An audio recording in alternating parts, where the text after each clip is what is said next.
Oh, hello, all of my loyal students, respected parents, and all of you. I'm Rick from the Speaker of Life. So, at first, I welcome to all of you in my YouTube channel, Riksha Friendly Talk. আমরা একটা পার্সোনালিটির উপরে audio আপনাদের সামনে তুলে ধরছি। এই personality অডিওর আমরা আজকে স্টুডেন্টদের পয়েন্ট অফ ভিউ বা স্টুডেন্টসদের পার্সোনালিটি নিয়ে কথা বলবো। এরপরে নর্মাল হিউম্যান বিংসদের পরবর্তীতে আমরা কথা বলবো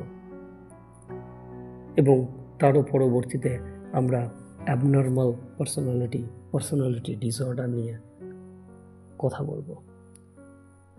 তো আজকে আমরা স্টুডেন্টদের পার্সপেক্টিভে পার্সোনালিটি নিয়ে কথা বলছি।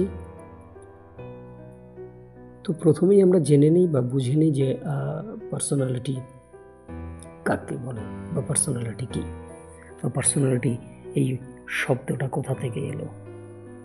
ল্যাটিন ওয়ার্ড পার্সোনা, এই পার্সোনা শব্দটা বেশি গ্রিক ওয়ার্ড পার্সোনোপন। এই পার্সোনোপন শব্দটার মানে হচ্ছে গিয়ে মুখোশ। তো পার্সোনালিটি বিষয়টা আমাদের আবরণ, যা আমাদের পরিচয় বহন করে, মোটামুটি এইভাবে বলা যেতে পারে। এবং আমাদের আবরণ, সেই আবরণটা আমাদের আবেগীয়, আমাদের বোধবুদ্ধি, আমাদের আচরণ এবং তার এক্সিকিউশন, তার প্রকাশ। তো ইমোশন, ইন্টেলিজেন্ট অ্যান্ড বিহেভিয়ার এর প্রকাশের আমাদের ব্যক্তিত্ব, আমাদের পার্সোনালিটি, যা আমাদের পরিচয় বহন করে। একজন মানুষের ব্যক্তিত্ব, প্রতিটি মানুষের ব্যক্তিত্বরই তার পরিচয়। তো আজকে আমরা স্টুডেন্টদের পার্সপেক্টিভে ব্যক্তিত্ব নিয়ে কথা বলবো এবং সেটা অবশ্যই অ্যাকাডেমিক ভিউ পয়েন্ট থেকে, ইন্টেলিজেন্ট ভিউ পয়েন্ট থেকে, ইমোশনাল ভিউ পয়েন্ট থেকে এবং স্টুডেন্টদের বিহেভিয়ারিয়াল ভিউ পয়েন্ট থেকে। তো আমরা অ্যাকাডেমিক ভিউ পয়েন্ট থেকে স্টুডেন্টদেরকে মোটামুটি যে কয়েক রকমভাবে দেখে থাকি। এমন কিছু স্টুডেন্ট থাকে যারা ভীষণ ওভার অ্যাচিভার হয়, যারা ভীষণ তাদের যে গোলস থাকে তারা সেইটা প্রতিনিয়ত অ্যাচিভ করতে থাকে। তো এই ধরনের স্টুডেন্টরা তারাই সেটা করতে পারে, তারাই সেটা অ্যাচিভ করতে পারে। তারা যারা হাইলি ডিসিপ্লিনড হয়।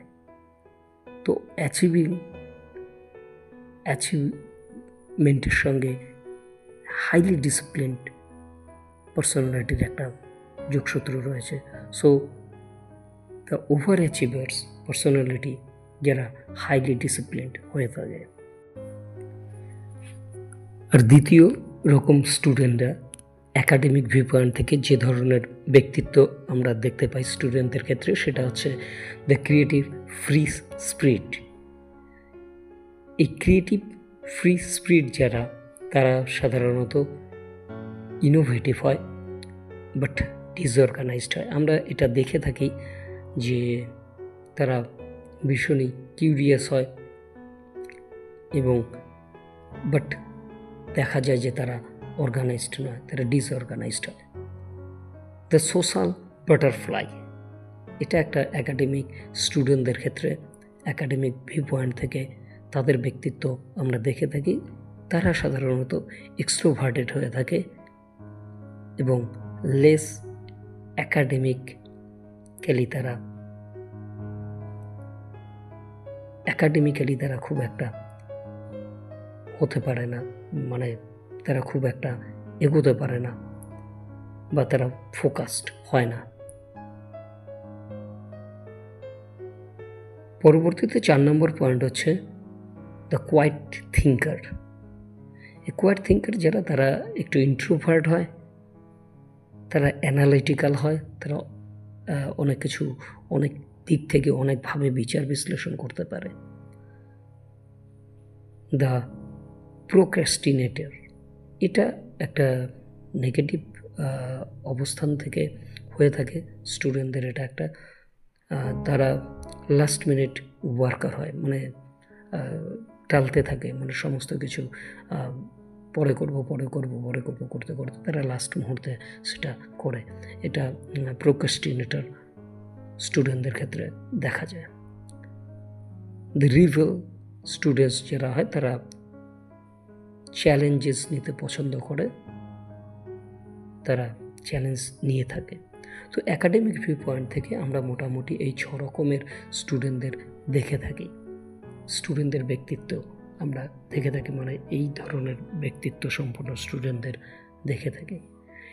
আমাদের এই ইন্টেলিজেন্ট ভিউ পয়েন্টে আমরা যেরকম স্টুডেন্টদের ব্যক্তিত্ব দেখে থাকি, এক্সট্রোভার্সন, ইন্ট্রোভার্সন। এক্সট্রোভার্সন তারাই যারা একটু বাহ্যিক জগতের সঙ্গে, যারা বাহ্যিক জগৎকে প্রাধান্য দিয়ে যারা তাদের ব্যক্তিত্ব তৈরি করেন বা তাদের ব্যক্তিত্ব হয়ে থাকে। এবং ইন্ট্রোভার্সন যারা একটু অন্তর্মুখী হয়, নিজেদের মধ্যে থাকতে ভালোবাসে। সেন্সিং যারা একটু সেন্সিবল হয়, ইনটিউটিভ হয়, থিঙ্কিং হয়, ফিলিং হয়, জাজিং হয়, আর হয়। তো এই রকম স্টুডেন্টদের ক্ষেত্রে আমরা দেখে থাকি ইন্টেলিজেন্সি স্টুডেন্টদের ক্ষেত্রে। ইমোশনাল ভিউ পয়েন্ট থেকে আমরা স্টুডেন্টদের ক্ষেত্রে যেভাবে দেখে থাকি, ওপেননেস থাকে স্টুডেন্টদের ক্ষেত্রে, কনসিস্টেন্সিনেস থাকে, এক্সট্রোভার্সন, অ্যাগ্রেসিভনেস থাকে। তো এই রকম স্টুডেন্টদের আমরা ইমোশনাল ভিউ পয়েন্ট থেকে ব্যক্তিত্বর স্টুডেন্টদের দেখে থাকি। বিহেভিয়ারাল ভিউ পয়েন্ট থেকে আমরা দেখে থাকি গার্জিয়ানস, আর্টিজিয়ানস, আইডিয়ালিস্টিক। তো আমরা এই 4 রকম ভিউ পয়েন্ট থেকে স্টুডেন্টদের ব্যক্তিত্ব, স্টুডেন্টরা আমরা academic view point, intelligent view point, emotional view point এবং বিহেভিয়ারাল ভিউ পয়েন্ট থেকে স্টুডেন্টদের ব্যক্তিত্ব সম্পর্কে আজকের এই অডিওটাতে আমরা জানলাম। তো আগামী দিনে আমরা নর্মাল হিউম্যান বিংস, তাদের ব্যক্তিত্ব নিয়ে, তাদের পার্সোনালিটি নিয়ে আমরা কথা বলবো। তো আজকে এই পর্যন্ত। আপনারা সকলে ভালো থাকবেন। তোমরা সকলে ভালো থেকো, সুস্থ থেকো, সুন্দর থেকো। আপনাদের সকলের মঙ্গল হোক। নমস্কার সকলকে।